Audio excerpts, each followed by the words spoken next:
Discus R Us. James, what do we have going on in this top? It's at 75 now, right? It's 75, yes. Right. What do we have going on in this tent? We got some Heckle crosses, some albino orange covers, and some red checkerboards. White based. And these are actually wild crosses, the guys with the black stripes? They're wild crosses bred by Dr. Tio out of Penang, Malaysia. Where do all your fish come from? Penang, Malaysia, or most parts of Malaysia. We won't import to anyone else. And you're his direct contact in the U.S.? I am one of his direct contacts in the U.S. But you're probably pretty much the only guy in New Jersey, though, right? Correct. What do we have in this tank here? We have some white butterflies. This guy's a white butterfly, and we have a stardust butterfly as well. So they are two different strains. Oh, so these are two different strains. Two different strains. I've never even seen these before, ever, to be honest with you. Our white butterflies are clean as they come. That's magnificent. Are these an actual pair, or you're not sure yet? They are an actual pair. Okay. And these guys are sold. And these came from your Malaysian source? Correct. Those came from Taebang Lim. Any specific water parameters that you keep the fish in this room, or what's the deal with your water? Our pH is about a 7.0. Discus require a stability, so you can go anywhere from 5.0 all the way up to 8, and you should be okay as long as the pH is stable. And that's straight tap, right? For what we have in New Jersey, pretty much. In New Jersey, straight tap. The best water in the world is pretty much. The country is probably New York City because of all the rivers. We also are around the same. What do we have in the top tank up here? I just saw these guys. This is where you were working when I first walked in, right? Yeah, these are some Raphsias. And there's also some high body Raphsias in there as well. Wow. These guys are magnificent. And how did they get this particular cross? Do you know what they call it? That's kind of a straight cross. Okay. Those Raphs are straight cross. You do have one checkerboard in there as well, which would be a red-based checkerboard. And which one? Is that the one that's over on the far left here? Is that the one right here? Let me take a peek. He's the one closest to the sponge filter by himself. Right there. Is that him? That is him. Wow. He stands out. Now what's with this pattern right here, James? They'll fill out as they get older. So basically, in a couple months, they should fill out completely. This is breeder size, though, right? They're breeder size, but believe it or not, these are only about 9 months old, 9 to 10 months old. Is that pretty big for that age? They are, but we only get through high-end breeders, so that our quality is there, you know. Wow. Well, there's no doubt. First off, the fish don't have a blemish, mark. No peppering. Completely stressless. See, that dispels the myth that everybody believes that when you have discus fish, you got to use RO, DI, this, that, and the other. And you're doing straight water changes right from New Jersey tap water. Correct. And we're in the Every Jersey day. Shore, Central Jersey. 100% water changes every single day. What do we have in this thing? In here we have some rose reds and a maroon cover. And this is a system that you're preparing to do water changes on, correct? Correct. Jared's on his way over here in a few minutes to take care of that. And then what do you have in this thing down here? These are red tiger turks. These are about 3.5 inches. They're a little scary when I brought the ladder over here. Oh, I can see the turquoise though from the light.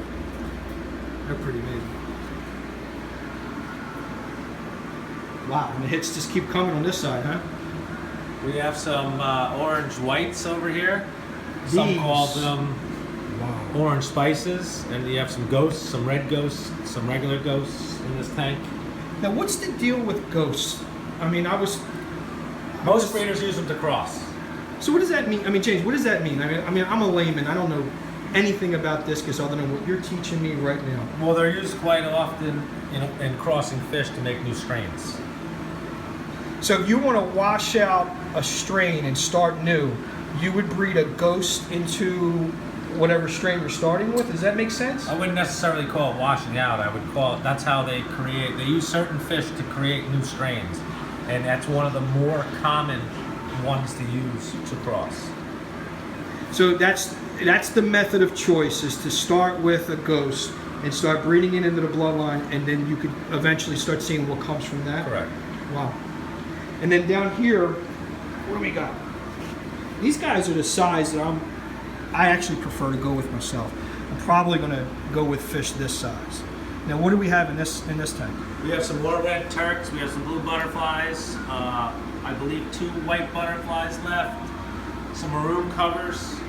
So it's kind of like a cross tank. We're at the end of the month where our stock is a little low. Our shipment comes in on Wednesday. So is it every Wednesday you get a shipment? No, once a month. Once a month from Malaysia. Twice a month. This time of year, twice a month. What's the process with bringing fish in from Malaysia? Like, how does that work for you? I mean, you're not buying, like, for example, I bring in beta fish from Indonesia and Jakarta.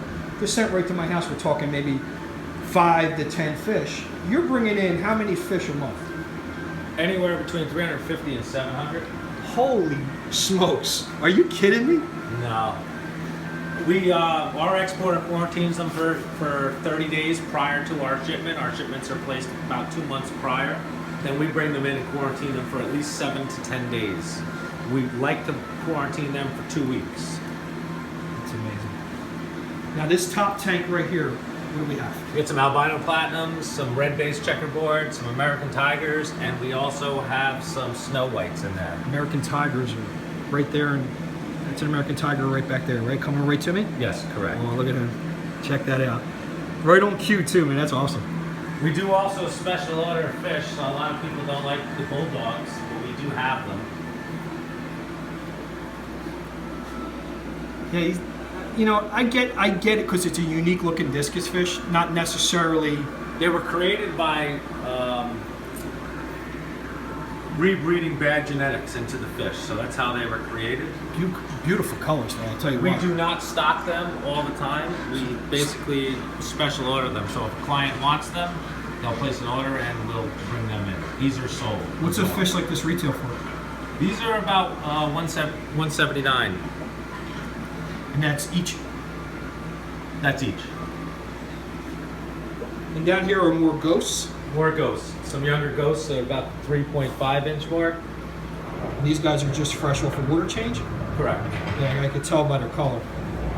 Because they don't look anything, you know. So they're only slightly faded because of the water. You could tell by the air bubbles. So Jared just finished doing the water change, right? Take a peek at Jared over there doing some water changes. Jared doing all the water changes, I guess, over here. How many? All right, let me ask you a question. Water changes. Everybody has. Here, let me get you in this. Everybody has questions about water changes in discus. What's your process? What's your deal with that? I believe, not that I believe factual, is that the more water changes you do in any fish in the aquarium hobby is important. The more you do the water changes, the better off you are. Meaning, here we do 100% water changes on a day. I recommend that any hobbyist in the discus field do as many as possible. I recommend daily. So this is only one room you have with fish. And this is only one of our many rooms that we have. Right, and you have a warehouse too. Do you bring in your Correct. freshly imported fish? Is that where they go first before they come here? Correct. Okay, so let me ask you a question. This particular room, let's get a guesstimate. How much water do you hold in this room right here? In this particular room, I would say about 1,200 gallons, 1,300 gallons. You're doing a 1,300 gallon water change every day. We do about 5,000 on a full capacity load. That's A day. amazing. Let me ask you an honest question. You go into a retail shop, and I'm not going to try to indict any fish shops, right? I know they're there to make money just like all of us, right? I mean, if you're in a business, you want to make money. Chances are you're not ever going to have a retail shop put that kind of work into a fish like you do here. You're never going to have somebody be able to do that kind of water change. What I'm trying to get to is, do you think 100% water change on discus is absolutely imperative to maintaining the species, or is it just your method, the way you do things? Keeping discus is not the lazy man hobby of the aquarium. Discus are the king of the aquarium. I mean, if you're going to put your time and money into this hobby, I truly believe that you need to give 100%. Just with anything else, if you care about something, you give 100%. Here, we definitely care about the fish. Otherwise, I just walked in. Now, listen, I'm gonna talk about something that I can relate to. I'm a bit of an anal clean freak. Check this floor out. Now, granted, this is not a retail shop where people walk in, and I'm here. I emailed you yesterday. We just met yesterday. And today's Monday. So I emailed you on Sunday, today's Monday. I've been hanging out with you guys for over 2.5 hours, right? It's fun in here. I mean, I could probably work here for free. I would do that. I mean, this is amazing stuff. I mean, Jared's all smiles. He's super chill, right? But let's get to the point here. It's all about the discus. And we all know that water changes are a major portion of success with these fish. This guy's changing 1,300 gallons of water just in one room only. And you have, how many rooms in this building? 3. 3 rooms in this building. And if you think that discus, your discus source puts time and energy in fish, ask them if they do that, right? I mean, ask your source, do you change 100% of the water in your systems? And you probably are going to get an answer of, are you nuts? See, these fish eat, this is how you want your fish to eat as well. Yeah, there's another reason why you do so many water changes is that how many times a day you feed these fish? 2 times. And what do you feed them? Tetracolor bits.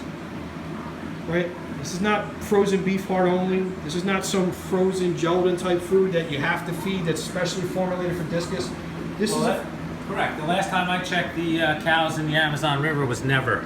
So my point is that it's a great point, man. What we're doing is we're putting hormones into our fish, and then we never get the full life expectancy out of our fish. So my opinion is beef heart is for the birds. There you go. I mean, this is here you go. We feed that. We also recommend BioGold. BioGold. Hikari BioGold. Bloodworms is another one. It's a filler. No nutritional value but protein. And could you run into intestinal issues with bloodworms when you feed discus? I mean, could they become bloated or? If you are going to, yes, they can become bloated. If you are going to feed bloodworms, we do recommend Hikari bloodworms. There are no parasites. But with everything, something always slips through the cracks. Well, now I'm glad you brought up the parasite portion. What levels do you take not to get cross-contamination in this room? I realize that you only have one species of fish in here, and that's discus, from one source, right? Correct. Okay, so now, how do you keep... Well, it's not that we have one source. We get from the top breeders in Malaysia. Okay. So when we get to the top breeders in Malaysia, what we wind up doing is they bring them into my exporter/breeder's warehouse. Okay. He quarantines them for 30 days. 30-day quarantine. If they do get sick, they treat them there. They don't get sick, they know what they're doing. They've been in the business over 30 years, in the discus business. Okay. Then they come here, we watch the fish for at least 7 days to make sure that there are no issues. Okay. How we stop the cross-contamination, we're towards the end of the month. If you look, the majority of our stock from this warehouse is in the front tanks. Okay. The other rooms are locked down and closed, and we bleach, we potassium permanganate every single tank. Anytime anything's moved into a different tank, it's sanitized. And that's 2-part sanitation. That's what you're doing in this bucket right here. There's bleach and water in that bucket, right? So, correct. So anything that you dipped into any of these tanks gets dipped. Now here's the hose. Everything gets dipped back into the bleach bucket before it goes into any of these display tanks. And bleach kills 99.9% of any bacteria, dirt, whatever it's called, kills it. Yeah, well, I'll be honest with you. I've been lacking in my skills of keeping my nets clean, and I'm probably lucky I haven't gotten any cross contamination in my fish room. And this is a process that we all need to learn from. I mean, here's a guy that's got I don't know how many thousands of dollars in fish every month you bring in. You can run into an absolute disaster. Now these are not centralized systems. You're using not one system here is hooked up in any of our fish rooms or warehouses. You're using a sort of linear style diaphragm pump, right? Everything's looped. It's running in the complete loop air system, right? The sponge filters in your setups are only used for mechanical filtration, correct? Correct. And other than that, your main form of filtration is what? Water changes. Water changes. 100% water changes. I mean, I'll be honest with you, you can never do enough water changes like James said, and I included need to start getting better at cleaning my products before even you go when we on the ship tanks. out. We ship out on a weekly basis about 60 boxes of discus. Every single time we go into a different tank, the nets are sanitized. Check this. We don't want to take a chance on your fish. You're going to be my source. Philosopher? Yes. Yes. Yes.